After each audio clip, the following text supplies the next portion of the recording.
పెట్టుకోండి అని పెట్టుకోండి, మాకేం అభ్యంతరం లేదు. ఎన్ని కేసులున్నా పెట్టుకోండి, ఎవరి మీదన్నా పెట్టుకోండి. చట్టం ప్రకారం మేము ముందుకు వెళ్తాం, ధైర్యంగా ఎదుర్కొంటాం. వెళ్తాం. ఇదంతా ప్రజల్లోకి తీసుకెళ్లే యాక్షన్. చెప్పండి, మీ సలహా ఏమైనా ఉంటే ప్రజల్లోకి తీసుకెళ్తే ఏముంది. మేము కోర్టులోకి వెళ్తున్నాం. దీని తర్వాత వాళ్ళు రిసీట్ ఇచ్చారు, అర్థమైందా? రిసీట్ ఇచ్చిన తర్వాత వాళ్ళు ఏం చేయాలి, దాన్ని డిస్పోజ్ చేయాలి. ఇది ఫాల్స్ అని చెప్పాలి, లేదా ఇది కరెక్ట్ మేము కేసు పెట్టామని చెప్పాలి. లాజికల్గా ఎండ్ చూస్తాం. చూడకపోతే కోర్టులోకి వెళ్తాం. ప్రజల్లోకి రావడం అంటే మీడియాలోకి వచ్చిన ప్రజల్లోకి వచ్చినట్టే కదా.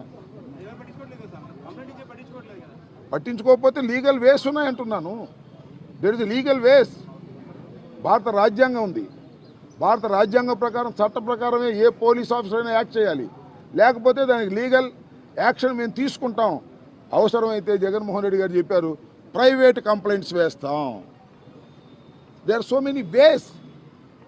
క్రిమినల్ ప్రొసీజర్ కోడ్లో, ఐపీసీలో, చట్టంలో అనేకమైనటువంటి మార్గాలు ఉన్నాయి. అన్ని మార్గాలను అన్వేషిస్తాం, వదిలిపెట్టే ప్రశ్న లేదు. ఆయన లోపలేశారు. వాడెవడో ఇంటూ రవికుమార్ అంట, వెధవ అంటుంది. ఏం భాష ఇది? ఈ రాష్ట్ర హోంమంత్రిగా ఉన్నటువంటి ఒక మహిళ మాట్లాడవలసిన భాషనా ఇది? నేను శాసనసభలో కూడా చూసా. దమ్ముంటే నుంచోండి వెళ్ళిపోతారేంటి అంటుంది. ఎవరు వాకౌట్ చేసి వెళ్తుంటే. ఇలాంటి అసభ్యకరమైన పదజాలాలు నిరంతరం వాడుతున్నటువంటి ప్రస్తుత మంత్రివర్గ సభ్యులు, హోంమంత్రి గారు, వారికి మాత్రం ఏమి చట్టాలు ఉండవు. అమాయకుల మీద మాత్రం చట్టాలు పెట్టి, ఎక్కడో పోస్టింగ్లు పెట్టిన వాటిని కూడా వాళ్ళు పెట్టకపోయినా ఆ ఫాల్స్ పోస్టింగ్లు తీసుకొచ్చి రుద్ది కేసులు పెట్టి లోపల వేసేటటువంటి ప్రయత్నం చేస్తున్నారు. మేమేమి దీనికి ఏమి భయపడేటువంటి పరిస్థితుల్లో లేవని కూడా ఈ సందర్భంగా మనవి చేస్తున్నాం. ఖచ్చితంగా వీటన్నిటిని ఎదుర్కొంటాం. సుశిక్షితులైన సైనికుల్లాగా ముందుకు వెళ్తాం. రాబోయే కాలంలో దీనికి మూల్యం చెల్లించవలసినటువంటి బాధ్యత ఈ రాష్ట్ర ప్రభుత్వాన్ని, చంద్రబాబు నాయుడు గారి నాయకత్వంలో ఉన్న కూటమిది. లోకేష్ చెప్తున్నటువంటి మాటలన్నీ కూడా మనం చూస్తున్నాం. ఇది 3వ అధ్యాయం అంట. మరి ఎన్ని అధ్యాయాలు ఉన్నాయి రెడ్ బుక్లో? 3వ అధ్యాయం నడుపుతున్నా అంట. నడుపునైనా ఎన్ని అధ్యాయాలు నడుపుతావో నడుపు, అన్నిటినీ ప్రజలు గుర్తుపెట్టుకుంటారు. వైఎస్ఆర్ కాంగ్రెస్ పార్టీ కార్యకర్తలు కూడా నీ రెడ్ బుక్ని గుర్తుపెట్టుకుంటారు. నువ్వు హింసించిన వారిని, నువ్వు కొట్టిన వారిని, నువ్వు లోపల పెట్టిన వారిని అందరూ ఐక్యమవుతారు. రాబోయే కాలంలో నువ్వే చూస్తావు. గుర్తుపెట్టుకోమని మనవి చేస్తున్నా. ఇవాళ రెడ్ బుక్ రాజ్యాంగం నడుస్తుందని వాళ్ళు ప్రచారం చేసుకుంటున్నారు. ఒక్క అభివృద్ధి కార్యక్రమం కూడా లేదు. రోడ్లు ఏమంటే గుంటలు పూడుస్తారంట, సిలిండర్లు ఏమంటే అంట సంవత్సరానికి ఓటిస్తారంట, 3 అని ప్రామిస్ చేసి. అమ్మఒడి అంటే లేదంట. 15,000 లేదంట. 18,000 లేదంట. అవన్నీ కనపడవంట. కానీ వీటిని ప్రశ్నిస్తే వైసీపీ సోషల్ మీడియా యాక్టివిస్టులను, లేకపోతే న్యూట్రల్గా ఉన్న సోషల్ మీడియా యాక్టివిస్టులను పట్టుకెళ్తారంట, కొడతారంట, జైల్లో పెడతారంట. ఈ రకమైనటువంటి దుర్మార్గమైనటువంటి కార్యక్రమాలు వాళ్ళు చేసేటటువంటి ప్రయత్నం చేస్తున్నారు. దీన్ని తప్పనిసరిగా ఎదుర్కోవడానికి మేము అందరం సిద్ధంగా ఉన్నాం. ఇవాళ ప్రధానంగా మీ ద్వారా రాష్ట్ర ప్రజానీకానికి తెలియపరచదలుచుకుంది ఏమిటంటే, ఎస్, మేము కూడా కంప్లైంట్స్ ఇస్తున్నాం. నిన్న మొన్న కూడా మా కౌన్సిలర్సు, మా కార్పొరేటర్సు, మా నాయకులు వెళ్ళి డిఫరెంట్ పోలీస్ స్టేషన్లో కేసులు ఇచ్చారు. ఇవాళ నేను స్వయంగా వచ్చి జగన్మోహన్ రెడ్డి గారిని దూషిస్తూ పెట్టినటువంటి నారా లోకేష్ గారు, అదేవిధంగా అయ్యన్న పాత్రుడు గారు పెట్టినటువంటి ఆ పోస్టింగ్లు కూడా ఇచ్చా. వారి మీద కూడా యాక్షన్ తీసుకుని మీ సిన్సియర్ నిరూపించుకోవాలి కదా. మీరు యాక్షన్ తీసుకోరు, చూస్తాం. మాకు చాలా వేస్ ఉన్నాయి.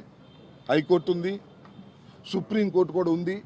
మా మీదే కేసులు కాదు, ఎవరు పెట్టినా కేసులు తీసుకునేటువంటి ఒక మంచి వాతావరణాన్ని మీరు సృష్టించేటటువంటి ప్రయత్నం చేయకపోతే రాబోయే కాలంలో ప్రజాస్వామ్యానికి విఘాతం ఏర్పడుతుందని ఈ సందర్భంగా చెప్పదలుచుకున్నాను.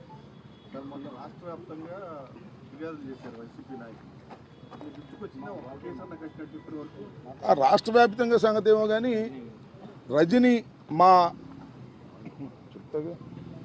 రాష్ట్ర వ్యాప్తంగా ఏమో కానీ మా మాజీ మంత్రివర్యురాలు, చిలకలూరుపేట శాసనసభ్యుడిగా పనిచేసినటువంటి వ్యక్తి, ఒక మహిళ, ఆమె వెళ్ళి వాళ్ళ 15 రోజులు 20 రోజుల పైన అయింది. కేసు రిజిస్టర్ చేశారా? కనీసం విచారించారా? వాళ్ళని పట్టుకొచ్చారా? ఒకసారి యూట్యూబ్లో చూడండి. నేను చెప్పాల్సిన అవసరం లేదు. ఆమె మీద ఇన్ని ట్రోల్ చేస్తున్నారు, ఎంత దుర్మార్గంగా మాట్లాడుతున్నారు. ఎంత పచ్చిగా మాట్లాడుతున్నారు. ఆమె మీద మేము కంప్లైంట్ ఇచ్చినా కూడా దిక్కులేదు. అంటే ఒక అరాచకాన్ని సృష్టించాలనుకుంటున్నారు ఈ రాష్ట్రంలో మీరు. పోలీస్ యంత్రాంగము, నారా లోకేష్ కలిసి ఒక అరాచకాన్ని సృష్టించాలనుకుంటున్నారా? ఇన్ని కంప్లైంట్స్ ఇస్తున్నాం, ఇదిగో ఎస్ మేము చాలా సిన్సియర్గా ఉన్నాం, నిష్పక్షపాతంగా ఉన్నాం, ఇదిగో ఎవరినైనా సరే ఈ కేసులో రిజిస్టర్ చేసాం, దీని మీద ఎంక్వైరీ చేస్తున్నాం, దీనిలో వీడు తప్పు చేశాడని లోపలేస్తున్నాం, తప్పు చేయకపోతే వదిలేస్తున్నాం అని చెప్పండి. అది చెప్పే ధైర్యం లేదు. ఇది ఒక కుట్రపూరితంగా వైఎస్ఆర్ కాంగ్రెస్ పార్టీ మీద పోలీసుల్ని అడ్డం పెట్టుకొని దాడి చేసేటటువంటి కార్యక్రమం చేస్తున్నారు. చాలా చోట్ల పోలీసు ఆఫీసర్స్ కూడా ఇల్లీగల్గా బిహేవ్ చేస్తున్నారు. అలా ఇల్లీగల్గా బిహేవ్ చేసే పోలీస్ ఆఫీసర్లు తప్పనిసరిగా ఇరుక్కుంటారు, జాగ్రత్త అని చెప్పదలుచుకున్నాను.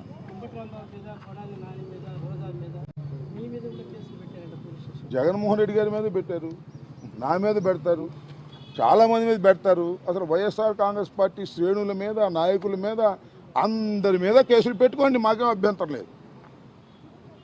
దానికి ఆధారం ఉండాలి కదా, రుజువులు ఉండాలి కదా, విచారణ చేయాలి కదా. మేమందరం దోషులం, కడవాళ్ళందరూ నిర్దోషులు తేల్చేస్తారా మీరు? నాకు అర్థం కాల. పెట్టుకోమండి, మాకేం అభ్యంతరం లేదు. కానీ లీగల్ ప్రొసీజర్ కేసు పెట్టండి, రిజిస్టర్ చేయండి, విచారణ జరపండి. ఏదైనా ఉంటే మమ్మల్ని పిలవండి, అరెస్ట్ చేయండి, లోపలేయండి. ప్రభుత్వం మీది, 5 సంవత్సరాల ప్రభుత్వం మీది. ప్రభుత్వం మీరు అనేక పాలసీలు మీరు చేయాలి, అనేక అభివృద్ధి కార్యక్రమాలు చేయాలి, అనేక సంక్షేమ కార్యక్రమాలు అమలు చేయాలి.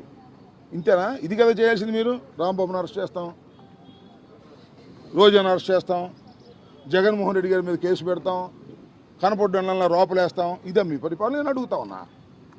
ఇదే పరిపాలన అయితే 5 సంవత్సరాల తర్వాత మళ్ళీ ఏం జరిగిద్దో నేను మీకు ప్రత్యేకంగా చెప్పాల్సిన అవసరం లేదని కూడా ఈ సందర్భంగా చెప్పదలుచుకున్నాను. మీరు పరిపాలన మీద దృష్టి పెట్టకోకుండా రెడ్ బుక్ మీదే దృష్టి పెట్టి మమ్మల్ని అణచాలనేటువంటి ప్రయత్నం మీరు చేస్తున్నారు. చాలా సింపుల్ రీజన్, బాలు బురదలో వేస్తే ఏమైద్ది? కింద పడిపోతుంది. అదే గట్టి నేలకేసి కొడితే ఏమైద్ది? అంతకన్నా స్పీడ్గా లెగుస్తుంది. గట్టి నేలకేసి కొడితే బాలు ఎలా స్పీడ్గా లెగుస్తుందో ఈ YSR Congress party social media కానీ, అంబటి రాంబాబు కానీ, నాయకులు కానీ ఎన్ని కేసులు పెడితే అంత అద్భుతంగా ముందుకు సాగుతామని కూడా ఈ సందర్భంగా నేను మనవి చేస్తున్నాను. కేసులకు భయపడే వ్యక్తులం కాదు మేము. డాక్టర్ రాజశేఖర రెడ్డి గారి వెంట నడిచినటువంటి వ్యక్తులం. జగన్మోహన్ రెడ్డి గారిని 16 మాసాలు జైల్లో పెట్టినా వెనుకడుగు వెయ్యనటువంటి రాజకీయ పక్షం మాది. కేసులు పెట్టి మమ్మల్ని బెదిరించాలనుకుంటున్నారు మీరు. మీ వల్ల కాదని కూడా ఈ సందర్భంగా పెట్టుకోండి కేసులు.